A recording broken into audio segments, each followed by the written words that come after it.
एक ही इंसान, दो अलग कहानियां, कभी मसीह समाज का फॉलोअर और कभी ओबीसी के हक का सिपाही। सवाल सीधा है, सच क्या है और नैरेटिव क्या है। और मसीह समाज का, मैं तो खुद मसीह समाज में 20 साल से हूँ, मैं ओबीसी से आता हूँ। एक रिपोर्टर ने एक व्यक्ति से सवाल किया कि अगर कोई व्यक्ति हिंदू बैकग्राउंड से आता है और मसीह को मानता है, चर्च जाता है, तो उसे क्या हिंदू धर्म छोड़ना पड़ता है। युवक ने जवाब में कहा, मैं पिछले 20 साल से मसीह समाज में हूँ, ओरिजिनली ओबीसी से बिलोंग करता था, लेकिन अब रोज बाइबल पढ़ता हूँ। जीसस ने कभी ये नहीं कहा कि क्रिश्चियनिटी अडॉप्ट करो, बाइबल कन्वर्जन सिखाता ही नहीं है। फिर रिपोर्टर ने सवाल किया कि फिर आपने क्रिश्चियनिटी क्यों अडॉप्ट की। उसका जवाब था कि जब वो 3 महीने का था तो उसके पिता 10 साल के लिए कहीं चले गए, उनका कोई अता पता ही नहीं था। फिर उसने अपनी माँ के साथ चर्च जाना शुरू किया, फोर्स्ड नहीं था, क्रिश्चियंस ने सिर्फ प्रेयर का ऑप्शन दिया था। और फिर आता है उसका मिरेकल मूवमेंट। उसका कहना है कि जिस हफ्ते हमने क्रिश्चियनिटी अपनाई, उसके ठीक एक हफ्ते बाद उसके पिता का पत्र आ गया। मतलब 10 साल तक कोई अता पता नहीं, कोई खबर नहीं, और जैसे ही धर्म बदला, एक हफ्ते में लेटर भी आ गया। उसे ये सब चमत्कार लगने लगा। मतलब इतनी परफेक्ट टाइमिंग बस एक इत्तेफाक था। फिर वो कहता था कि धर्म का प्रचार सब करते हैं, लेकिन क्रिश्चियंस करे तो उसे प्रलोभन बोल देते हैं। चर्च में कोई धर्म बदलने को नहीं बोलता, और जो लोग उसे वापस हिंदू बनने को बोलते हैं, वो उनके खिलाफ FIR दर्ज करवाना चाहता है।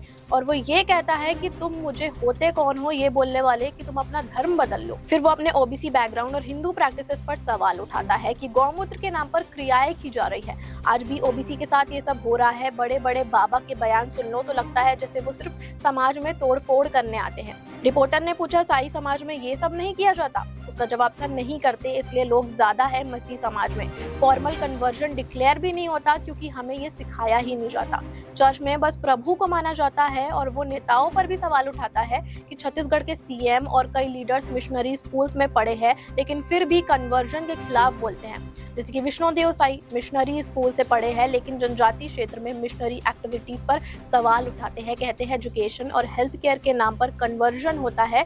यहाँ बात स्कूल की नहीं है, यहाँ बात नजरिए की है। अब सिर्फ 2 दिन पुरानी वीडियो में वो व्यक्ति रायपुर व्हाइट हाउस के सामने Chhattisgarh freedom of religion act 2026 protest में दिखता है, और यहाँ नैरेटिव पूरा बदल जाता है। वो कहता है, मैं ओबीसी हूँ, ओबीसी के हक के लिए लड़ रहा हूँ, गवर्नमेंट ST SC OBC का साथ क्यों नहीं दे रही है। इस युवक का वीडियो देखिए। देखिए, मूल निवासी भारत के ST SC OBC आज अपने हक के लिए सरकार इतना अनदेखा कर रहा है। इस छत्तीसगढ़ में ओबीसी की संख्या ज्यादा है, और ओबीसी अपना आरक्षण का मांग कर रहा है। केवल 14% आप दिए हो, जब आरक्षण 27% बढ़ाना है तो क्यों नहीं बढ़ा रहे हो। इसीलिए आज मूल निवासी भी जो काला कानून है उसके विरोध में भी, और साथ ही साथ अपने अधिकार के लिए, अपने आरक्षण के लिए आज मैदान पे है। और सरकार इस बात को नजरअंदाज नहीं कर सकता है।